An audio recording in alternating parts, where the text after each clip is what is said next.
Hello বন্ধুরা, সবাইকে আদাব এবং নমস্কার। আশা করি আপনারা সবাই ভালো আছেন। তো আজকে আমি যাচ্ছি মেডিকেলে ভর্তি হওয়ার জন্য। আমাকে ডাক্তার ডেট দিয়েছিল 19 তারিখে ভর্তি হব। তো আজকে আমি চলে যাচ্ছি। তো পৌলমি এখন ঘুমিয়ে আছে, ওকে একটু আদর করলাম। আর এটা হচ্ছে আমার জ্যাঠাতো বোন, ও আমার মতো প্রেগনেন্ট, তো ওর একটু দেরি আছে। তো সবার কাছ থেকে আমি এখন বিদায় নিচ্ছি। আমার শ্বশুর শাশুড়ির ছবিতে প্রণাম করছি এবং ঠাকুরের ছবিতেও প্রণাম করছি। এখন আস্তে আস্তে বেরিয়ে পড়লাম মেডিকেলের উদ্দেশ্যে। এখন গিয়ে ভর্তি হয়ে নেব। আর যদি ডাক্তার চেক আপ করে দেখে তাহলে আগামীকাল আমার সিজার হবে।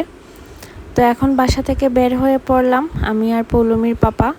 তো পৌলমি আর মাকে বললাম যে পরে যাওয়ার জন্য, আমরা আগে যাই, গিয়ে দেখি কি হয়। তো এখন পৌলমীর পাপা আমাকে মোটরসাইকেলে করে নিয়ে যাচ্ছে, কাছেই, বেশি দূর না, তাই ভাবলাম যে সাইকেলে করেই যাই। চলে আসলাম রাকিব আলী মেডিকেলে। তো এখানে আমি বসে আছি, আমাকে ভর্তি করানোর জন্য পৌলমীর পাপা গিয়েছেন কাউন্টারে। তো কাউন্টার থেকে আসার পর আমাকে নিয়ে যাওয়া হবে। তো এখানকে যারা থাকেন ওনারা আমাকে নিয়ে যাচ্ছেন আমাকে রুমে। তো আমরা কেবিন বুক করলাম। তো কেবিনে এখন আমাকে নিয়ে যাওয়া হচ্ছে চেয়ারে করে। তো এখন চলে আসলাম আমার কেবিনে, যেখানে আমাদেরকে দেওয়া হয়েছে, এটা হচ্ছে 4তলা 404 নম্বর রুম। এখানে আমাদেরকে দেওয়া হয়েছে। তো রুমে আসার পর আমি সব কিছু দেখছি কি কি আছে না আছে। আর এখানে দেখতে আসছেন আমাদের একজন আপা, উনিও প্রেগনেন্ট। তো আমাকে দেখার জন্য উনি আসছেন এত কষ্ট করে।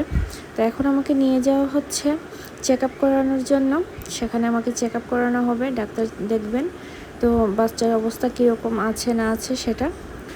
তো এখন নিয়ে যাওয়া হচ্ছে অন্য আরেকটি রুমে চেক আপের জন্যে, সেখানে চেক আপ হবে। তো ওয়ার্ডের মধ্যে নিয়ে যাওয়া হচ্ছে।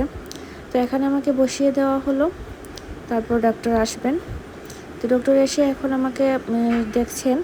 আর এদিকে আমার ছোট ভাই ওষুধপত্র নিয়ে আসছে। তো আজকের মতো এই পর্যন্তই, সবাই ভালো থাকবেন, বাই।